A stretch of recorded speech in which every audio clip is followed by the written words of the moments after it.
नमस्कार दोस्तों।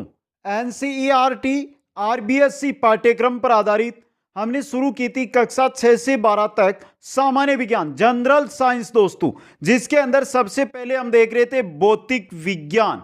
और भौतिक विज्ञान में आज नेक्स्ट हमारा टॉपिक रहेगा गति एवं बल का दोस्तों। बहुत ही इंपॉर्टेंट टॉपिक आपके लिए, मोशन एंड फोर्स बहुत इंपॉर्टेंट टॉपिक रहता है मित्रों। और जो कक्षा 6 से 12 तक इसके बारे में जानकारी दी गई है वो एक इसी चैप्टर के अंदर आपको संपूर्ण है वो मिल जाएगी।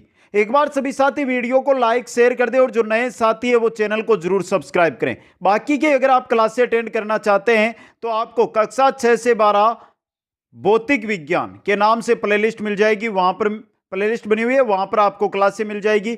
रही बात इनकी पीडीएफ की, तो पीडीएफ मिलेगी कुचामन ऑनलाइन क्लासेज ऐप के ऊपर दोस्तों, स्टोर में दोस्तों। अब यहां पर जैसे ही हम गति एवं बल ये टॉपिक देखेंगे, इसके बाद 15 के आसपास क्वेश्चन रहेंगे जिससे किस प्रकार एग्जाम में क्वेश्चन पूछे जाते हैं वो भी जानकारी आपको हो जाएगी दोस्तों। तो शुरू करते हैं। नॉर्मल जानकारी है टॉपिक की आज के, इसके अंदर देखिए, यदि समय तथा प्रेषक की स्थिति के सापेक्ष किसी वस्तु की स्थिति में परिवर्तन न हो तो उस वस्तु की विराम अवस्था कहलाती है। समय और प्रेषक इन दोनों के सापेक्ष कोई वस्तु है जिसकी जो स्थिति है उसमें कोई परिवर्तन नहीं हो रहा है। आपके सामने एक कॉपी रखी हुई है, यह समय और प्रेषक के साथ इसमें कोई परिवर्तन नहीं हो रहा है, मतलब यह क्या है, विरामा अवस्था के अंदर है। अब हम बात किसकी कर रहे हैं, यहां पे बात करेंगे गति और बल की। तो ये देखिए, इसके विपरीत यदि समय और प्रेषक की स्थिति के सापेक्ष वस्तु की स्थिति में परिवर्तन हो तो यह प्रक्रिया क्या कहलाएगी, गति कहलाएगी। क्या कहलाएगी मित्रों, यह प्रक्रिया आपकी गति कहलाएगी। अगर आपने उस वस्तु को उठाया और साइड में लेकर गए अपने हाथ से, तो क्या उसमें गति हुई है? हुई है मित्रों, यही होती है गति। अब मित्रों गति से रिलेटेड आते हैं हमारे न्यूटन के नियम। चलिए मित्रों, सबसे पहले हम पढ़ लेते हैं न्यूटन के नियम। न्यूटन के प्रथम नियम, प्रथम गति नियम, न्यूटन का जो प्रथम गति का नियम है वो क्या है दोस्तों, जब तक वस्तुओं पर पर्याप्त बाह्य बल न लगाया जाए तब तक गतिमान वस्तु गति की अवस्था में, स्थिर वस्तु विराम की अवस्था में बनी रहती है। इसलिए न्यूटन के प्रथम नियम को जड़त्व का नियम भी कहा जाता है दोस्तों। देखिए, आपके सामने कोई वस्तु है, अगर वो है उस पर आपने बाह्य बल नहीं लगाया है तब तक वो विराम ही रहेगी। अगर आपने उस पर बल लगा दिया तो वो क्या हो जाएगी, गतिशील होगी। कहने का मतलब, कोई गतिशील वस्तु है, अगर उस पर कोई बल कार्य नहीं करेगा तो वो हमेशा के लिए क्या रहेगी, गतिशील ही रहेगी। अगर कोई विराम अवस्था में वस्तु है और उस पर कोई बाह्य बल नहीं लगा रहे आप, तो वो विराम अवस्था में रहेगी। आपके सामने जो पुस्तक है उसको आप जब तक कोई बल नहीं लगाएंगे तब तक वो विराम अवस्था के अंदर रहेगी। ये नहीं है कि वो चलकर साइड में आ जाएगी, कभी नहीं आएगी दोस्तों। जैसे बस के अचानक चलने पर उसमें खड़ा यात्री पीछे की ओर गिरने लगता है, क्या कारण है, क्योंकि वो क्या है, विराम अवस्था के अंदर है। और जैसे ही बस आगे चलती है तो वो अपनी जगह ही रहना चाहता है, क्या है, विराम अवस्था में अपनी जगह ही रहना चाहता है। तो बस आगे जाएगी तो उसकी जगह तो पीछे रह जाएगी, इस वजह से वो पीछे की ओर गिरता है दोस्तों। यह था न्यूटन का प्रथम नियम। चलिए न्यूटन के द्वितीय नियम की ओर, यह रहा न्यूटन के गति का द्वितीय नियम। किसी पिंड के संवेग परिवर्तन की दर उस पर आरोपित बल के समानुपाती होती है तथा इस दर की दिशा पिंड पर आरोपित बल के अनुदिश होती है दोस्तों। यहां पर थोड़ा सा देखिए, ये यहां पे सिग्मा लगाना है मित्रों, ये सिग्मा का चिन्ह है यहां पे, एक बार आपको सही दिखाई दे दे, यहां से क्यों कंफ्यूज ना हो, इन जगह आपके ये सिग्मा का चिन्ह लगा हुआ। देखिए, किसी पिंड के संवेग परिवर्तन की दर उस पर आरोपित बल के क्या होती है, समानुपाती होती है तथा इस दर की दिशा पिंड पर आरोपित बल के अनुदिश होती है। पिंड पर आरोपित बल है उसके क्या है, अनुदिश है। कैसे मित्रों, उदाहरण से समझिए। गेंद पकड़ते समय खिलाड़ी अपने हाथों को पीछे ओर लेता है क्योंकि जिस गति के साथ आ रहा है गेंद को पकड़ेगा, उस गति के साथ ही वो अपने हाथों को नीचे लेगा, जिससे वो क्या कर सके, एक संतुलन बैठा सके दोस्तों। अब देखिए, पिंड के संवेग परिवर्तन की दर पिंड पर आरोपित बल के बराबर होती है। अब यहां पे देखिए, ये आपका एम और ए है त्वरण, और एफ क्या है, बल। एफ क्या है, बल। तो एम ए बराबर यानी समानुपाती किसके है, बल के दोस्तों। अब देखिए, एफ इसको उल्टा भी लिख सकते हैं, एफ समानुपाती है एम के। अगर हम यहां पे जो समानुपाती का चिन्ह है इसको हटाना चाहते हैं तो हम के लगा देते हैं। ये देखिए, ये होता है समानुपाती नियतांक दोस्तों। तो सूत्र क्या बन गया, एफ बराबर के एम ए। एफ बल एम द्रव्यमान, ए त्वरण दोस्तों। अब देखिए यहां पे अगर हम के का मान है ये क्या कर ले, एक माने, तो क्या होगा, एफ बराबर एम ए। ये होगा आपके बल, फोर्स का सूत्र दोस्तों, एफ बराबर एम ए। चलिए नेक्स्ट, तीसरे नियम की ओर। न्यूटन का तृतीय गति नियम, प्रत्येक क्रिया के बराबर एवं विपरीत दिशा में प्रतिक्रिया होती है। इस गति नियम को क्रिया प्रतिक्रिया का नियम कहते हैं। बंदूक से गोली छूटते समय बंदूक पकड़ने वाले व्यक्ति को पीछे की ओर झटका लगता है। जैसे यह आपने एक व्यक्ति है जिसने क्या कर रखी है, यह एक बंदूक पकड़ रखी है। जैसे ही यहां से गोली निकलेगी तो गोली आगे की ओर जाएगी, तो व्यक्ति को भी उतना ही पीछे की ओर। अब पीछे की ओर व्यक्ति गोली जितना थोड़ा जाएगा, गोली का द्रव्यमान कितना है, व्यक्ति का द्रव्यमान कितना है, यह भी तो हमें देखना होगा ना।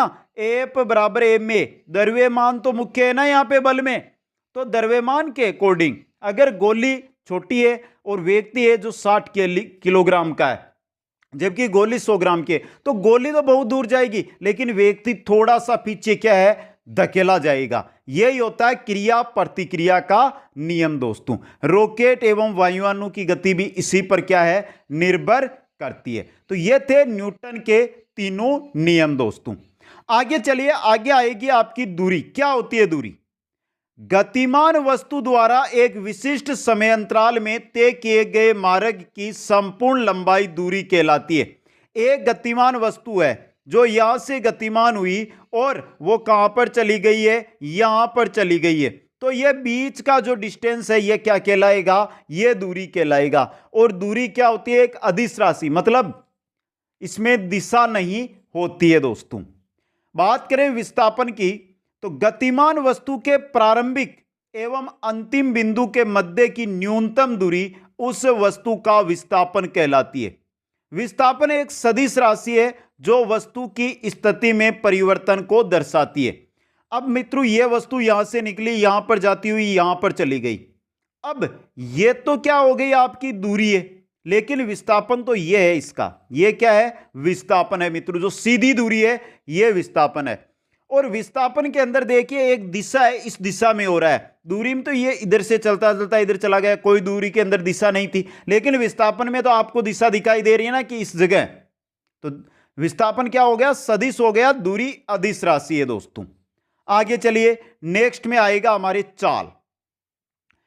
किसी निकाय द्वारा एकांक समय में चली गई कुल दूरी उस जो निकाय है उसकी चाल कहलाती है। कोई निकाय, कोई वस्तु है, उसके द्वारा एकांक समय में, 1 मिनट में आप अगर माने तो 1 मिनट में चली गई दूरी, 1 मिनट में अगर वो 10 मीटर चलती है तो 1 मिनट में चली गई दूरी क्या कहलाएगी, उसकी चाल कहलाएगी दोस्तों। चाल भी क्या है, अदिश राशि है, बिना दिशा वाली राशि है। एसआई पद्धति में चाल का मात्रक होता है मीटर प्रति सेकंड। कैसे, सूत्र देखिए, वी चाल, दूरी एस और समय टी।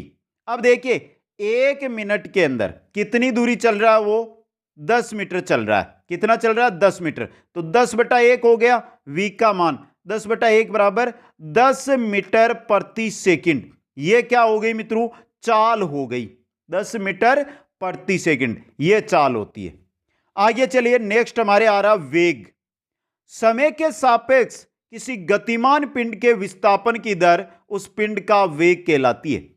समय के सापेक्ष, समझना, समय के सापेक्ष कोई गतिमान पिंड है, उसके जो विस्थापन की दर है वो क्या कहलाएगी, आपकी वेग कहलाएगी दोस्तों। एसआई पद्धति के अनुसार इसका मात्रक मीटर प्रति सेकंड है जो होता है। क्या होता है? मीटर प्रति सेकंड। अब मित्रों यहां पर वेग है, इसका सूत्र भी आपका दूरी बटा समय ही होगा। दूरी यानी मीटर और बटा सेकंड यानी समय, यही सूत्र इसका होता है जिससे आप वेग निकाल सकते हैं, वेग या चाल दोस्तों। आगे आता है हमारे त्वरण। क्या होता है ये? देखिए मित्रों, किसी विशिष्ट एकांक समयांतराल में वेग परिवर्तन की दर को त्वरण कहते हैं। एक वस्तु है, यहां से यहां तक आई है ये। अब क्या है, यहां से यहां तक, यहां से यहां तक जो ये बीच में मैंने बनाया है, यहां पर जो उसके वेग परिवर्तन की दर है, विशिष्ट समय अंतराल लिया है हमने, एकांक समय अंतराल लिया है यहां पे, तो यहां पर जो वेग परिवर्तन की दर है उसको हम कहेंगे त्वरण दोस्तों। यदि समय के सापेक्ष किसी गतिमान पिंड के वेग में वृद्धि होती है तो इसको त्वरण कहेंगे। अगर यहां पर यह वृद्धि, यहां पर यह 10 मीटर प्रति सेकंड चल रही थी और यहां पर 12 मीटर प्रति सेकंड चल रही है तो इसको तो त्वरण कहेंगे। और ऐसा होता है कि यहां पर तो 10 मीटर है लेकिन यहां पर क्या हो जाती है, 8 मीटर प्रति सेकंड। यदि समय के सापेक्ष वेग में कमी हो तो इसको क्या कहेंगे, हम मंदन कहेंगे। यह है त्वरण और मंदन दोस्तों। नेक्स्ट आता है हमारे प्रक्षेपीय गति। देखिए मित्रों, जब किसी पिंड को आकाश के तिर्यक रूप से अर्थात पृथ्वी के सतह के समीप फेंका जाता है, तिर्यक रूप से। अब देखिए मित्रों, एक बार हम समझें कि यह हमारी नीचे है ना, जो नीचे रेड किया मैंने, यह पृथ्वी है, आप आकाश में हैं यहां पर, यहां से आप कोई पिंड फेंक रहे हैं। अब आप इसको फेंकते हैं तिर्यक रूप से। अगर इस प्रकार इसको फेंकते हैं तो अब है कि आपने कितनी गति से फेंका। अब आपने ऐसे फेंका तो ये पिंड ऐसे ऐसे ऐसे ऐसे आके गिरेगा, इसी प्रकार गिरेगा ना, क्योंकि यहां पर गति थी तो ये 45 डिग्री पर, अगर आपने फेंका तो 45 डिग्री पे चलेगा। लेकिन जैसे इसकी वेग कम होगा तो ये अपने आप है जो पृथ्वी के गुरुत्वाकर्षण से नीचे की ओर आने लग जाएगा। ये होती है प्रक्षेपीय गति दोस्तों। आगे देखिए, तो यह पिंड पृथ्वी के गुरुत्व के प्रभाव में एक वक्रीय पथ में गति करता है। इस प्रकार फेंका था हमने तो ये इस प्रकार गति कर रहा था ना, यहां से इस प्रकार फेंका लेकिन बाद में ये वक्रीय गति कर रहा है। तो प्रक्षेपीय द्वारा अनुसरण किया गया पथ प्रक्षेपीय वक्र तथा उसकी गति प्रक्षेपीय गति। जो ये वक्र बन रहा है इसको प्रक्षेपीय वक्र कहते हैं, जबकि उसकी गति है इसको कहते हैं प्रक्षेपीय गति दोस्तों। इस गति का प्रक्षेपीय पथ सदैव परवलयाकार होता है, यह बना हुआ है, परवलयकार बना हुआ है दोस्तों। प्रक्षेपी को अधिकतम दूरी तक फेंकने के लिए उसे क्षैतिज से 45 डिग्री के कोण पर ऊपर की ओर प्रक्षेपित करना चाहिए। अगर आप कोई वस्तु है मित्रों, आपके साथ एक कोई वस्तु है, आप यहां पर खड़े हैं और आप इसको अधिकतम दूरी पर फेंकना चाहते हैं, तो देखिए ये 90 डिग्री का कोण बन गया, ये 0 डिग्री है, आपको 45 डिग्री, ये 45 डिग्री है ना हमारा, 45 डिग्री, तो 45 डिग्री पर अगर आप किसी वस्तु को फेंकेंगे तो वो सर्वाधिक आगे जाके सर्वाधिक दूर जाके गिरेगी दोस्तों। ये चीज है। उदाहरण, धनुष से बाण, छुट्टा बाण को अगर आपको अधिकतम दूर तक फेंकना है तो 45 डिग्री पर फेंकिए। हवाई जहाज से गिराया गया बम, ये सभी प्रक्षेपी गति का क्या करते हैं, अनुसरण करते हैं दोस्तों। आगे चलिए, नेक्स्ट है हमारा अभिकेंद्रीय बल। क्या होता है अभिकेंद्रीय बल? देखिए, वर्तीय पथ पर गतिशील, यह देखिए ये आपका पथ है, इस पर कोई गतिशील है, कोई पिंड गतिशील है।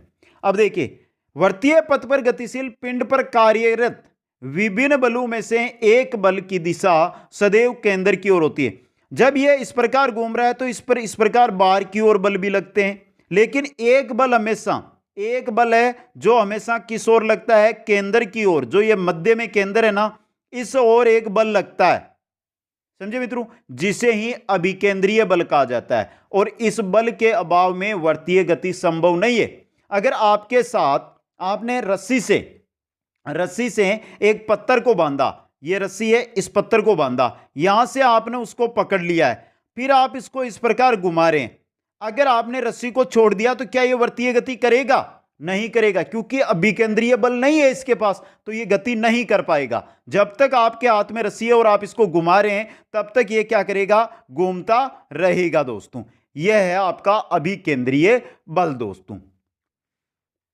नेक्स्ट है हमारा अपकेंद्रीय बल। यह क्या होता है मित्रों? वर्तीय पथ पर गतिशील पिंड पर कार्यरत अभिकेंद्रीय बल की प्रतिक्रिया में उसके विपरीत दिशा में एक बल केंद्र के बाहर की ओर कार्यरत होता है, जिसे अपकेंद्रीय बल कहा जाता है। अब जो रस्सी है मित्रों, यह आपने इस रस्सी पर पत्थर बांधा, इसको यहां पर इस प्रकार गति कराया, आपने इस प्रकार आपने इसको गति कराया, तो रस्सी के कारण एक अपकेंद्रीय बल, अभिकेंद्रीय बल तो लग रहा है, अभिकेंद्रीय बल तो रस्सी के कारण लग रहा है, लेकिन बाहर की ओर भी बल लग रहा है, बाहर की ओर बल लग रहा है। वो कौन सा है? अपकेंद्रीय बल है, तभी यह क्या कर रहा है? गति कर रहा है दोस्तों। उदाहरण के अगर हम देखें मित्रों, तो जैसे वॉशिंग मशीन है, दूध से मक्खन निकालने वाली मशीन है, यह सभी अपकेंद्रीय बल पर कार्य करते हैं। किस पर कार्य करते हैं? अपकेंद्रीय बल पर कार्य करते हैं दोस्तों। यह था गति एवं बल का टॉपिक। अब लेकर आया हूं मैं 14 प्रश्न आपके सामने। अभ्यास के लिए 14 प्रश्न है। अगर आपको ये क्लास पसंद आई है तो मित्रों क्वेश्चन शुरू करें, उससे पहले एक बार शेयर और लाइक से पता चलता है कि क्लास कितनी पसंद आपको आ रही है। तो नीचे लाइक का बटन दिया हुआ, लाइक कर दे और शेयर जरूर कर दे मित्रों। दोलन अथवा कंपन गति का उदाहरण है, दोलन अथवा कंपन गति का उदाहरण कौन सा है वो आपको बताना है। पहला ही प्रश्न है आपका, घड़ी के पेंडुलम की गति, सितार बजाते समय तारू की गति, झूले की गति। अब देखिए, घड़ी के पेंडुलम है, घड़ी के अंदर जो पेंडुलम है वो नीचे रहता है, एक बार इधर आएगा, दोबारा इधर आएगा, वापस इधर आएगा, वापस इधर आएगा। सितार बजाते, ये आपका मान लो कि ये क्या है? आपका सितार है। अब ये तार लगा हुआ है, इसको आप करेंगे तो ये एक बार तो इस बार आएगा, इधर जाएगा, वापस इधर आएगा, वापस इधर जाएगा। झूले की गति, आपने झूला डाल लिया है, ये यहां पर आपने बैठे हैं, आपको जब एक बार झूला लेंगे आप तो आप इधर आएंगे, फिर घूमते हुए इधर आ जाएंगे, वापस इधर आएंगे, वापस इधर जाएंगे। तो ये सभी के सभी क्या है? दोलन या जिसको हम कंपन बोलते हैं, उसी के ही क्या है? उदाहरण है। उपर्युक्त सभी, डी ऑप्शन सही रहेगा। 2 नंबर क्वेश्चन देखिए, यदि कोई वस्तु गमन करते हुए प्रारंभिक बिंदु पर पहुंच जाए तब अंतिम विस्थापन होगा। वो गमन करते हुए वापस क्या है? प्रारंभिक, कोई वस्तु है जो यहां से निकली और घूमती हुई, इस प्रकार घूमती हुई यहीं पर आ गई है वापस।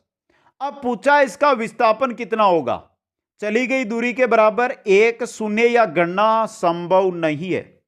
विस्थापन होता है मित्रों कि एक वस्तु यहां से निकली, इस प्रकार घूमते हुए वो यहां पर आकर रुक गई, तो ये जो बीच की दूरी है ना, ये विस्थापन कहलाता है। जबकि ये वस्तु तो यहां से निकली है और यहां से घूमते हुए वापस वहीं पर आ गई है, मतलब 0 है इसका विस्थापन।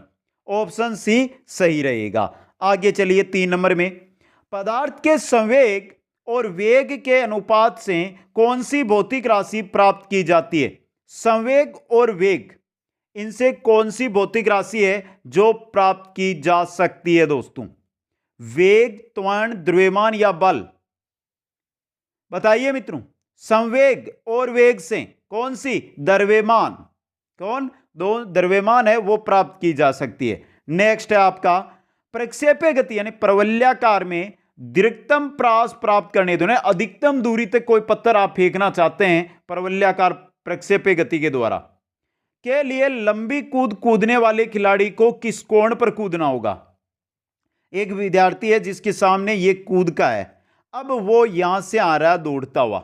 अब बताइए वो यहां से कौन से कोण पर गति के साथ जंप लगाए कि वो अधिकतम दूरी तय कर सके? 45 डिग्री। कितना? 45 डिग्री के साथ। सी ऑप्शन सही रहेगा। नेक्स्ट है आपका, एक समान गति के साथ एक वस्तु, एक समान गति के साथ एक वस्तु त्वरित नहीं हो सकती, त्वरित हो सकती है, सदैव त्वरित होगी या वेग समान रहेगा? एक समान गति के साथ एक वस्तु त्वरित हो सकती है, बी ऑप्शन सही रहेगा। नेक्स्ट है आपका, किसी कण द्वारा एक पूर्ण दोलन पूर्ण करने के में लगा समय कहलाता है। एक कण है वो अपना दोलन है, एक कण है जो यहां पे देखिए, ये आपका क्या है मित्रों? ये आपका कण है जो यहां पे आया, वापस यहां पर आ गया, इधर आया और वापस इधर आ गया, यहीं पर आ गया। अब पूछा क्या है, तो इसमें लगा समय क्या कहलाएगा? आयाम कहलाएगा, आवर्तकाल कहलाएगा, तरंग का अपवर्तन कहलाएगा या आवर्ती कहलाएगा? क्या कहलाएगा? आवर्तकाल। एक कण द्वारा पूर्ण दोलन करने में जो लगा समय होता है वो आवर्त काल कहलाता है। नेक्स्ट आपका, न्यूटन का प्रथम नियम किस राशि को परिभाषित करता है?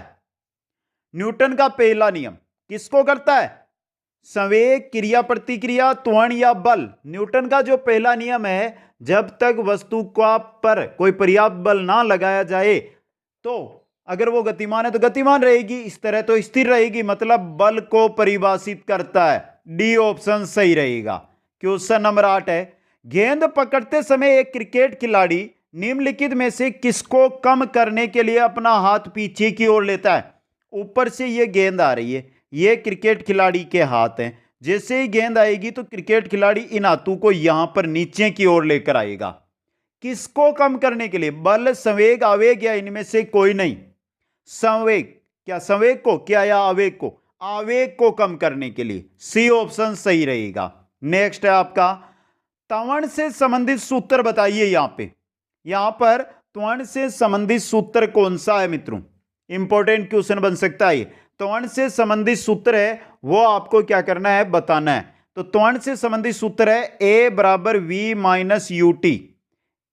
ए बराबर वी माइनस यू टी। क्या सही है मित्रों? ये अब आपको बताना है, मैंने तो लिख दिया, आपको बताना है क्या सही है ये गलत है मित्रों। सूत्र ये नहीं होता है, ये होता है वी माइनस यू बट्टा टी। ऑप्शन देखिए कौन सा सही है, v माइनस यू बटा टी। ए ऑप्शन सही रहेगा। नेक्स्ट क्वेश्चन है, आवर्ती का मात्रक। आवर्ती का मात्रक क्या होता है? हर्ट्ज होता है। इस प्रकार होगा, ये लिखने में मिस्टेक हो सकती है, हर्ट्ज। आगे चलिए नेक्स्ट में, रॉकेट किस सिद्धांत पर कार्य करता है? रॉकेट करता है न्यूटन के तृतीय सिद्धांत पर, तृतीय नियम पर, क्रिया प्रतिक्रिया नियम पर कार्य करता है। नेक्स्ट है आपका, वॉशिंग मशीन एवं दूध से मक्खन बनाने वाली मशीन का कार्य सिद्धांत है अपकेंद्रीय, अपवहन, उत्क्रमण, प्राशन या विसरण। कौन सा है मित्रों? अभिकेंद्रीय है या अपकेंद्रीय? अपकेंद्रीय, बाहर की ओर बल्ब लगाते हैं। नेक्स्ट, प्रक्षेप्य पथ में कण का वेग होगा। जो प्रक्षेप्य पथ होता है उसके अंदर कण का वेग त्वरण के सदैव लंबवत, त्वरण के लंबवत कभी नहीं, एक क्षण के लिए त्वरण लंबवत। प्रक्षेप्य पथ के अंदर कोई कण अगर गति कर रहा है तो एक क्षण के लिए त्वरण के लंबवत होता है ये बल। ऑप्शन सी सही रहेगा। और अंतिम क्वेश्चन, कमेंट करके बता दे क्लास कैसी लगी। घूर्णन करती एक गोल मेज पर अचानक एक लड़का आकर बैठ जाता है, मेज के कोणीय वेग पर क्या प्रभाव पड़ेगा? एक मेज है जो इस प्रकार घूर्णन कर रही है, एक लड़का आकर उस पर बैठ गया तो मेज के कोणीय वेग पर क्या प्रभाव पड़ेगा मित्रों? यह पूछा गया आपसे। कम हो जाएगा। ऑप्शन ए सही रहेगा। तो कैसी लगी आपको यह क्लास बल एवं गति की? कमेंट करके बताएं मित्रों। नेक्स्ट हमारा टॉपिक रहेगा कार्य, ऊर्जा एवं शक्ति का। दोस्तों वीडियो को लाइक, शेयर और जो नए साथी है चैनल को जरूर सब्सक्राइब करें। आप सभी को बहुत बहुत धन्यवाद। जय हिंद, जय भारत।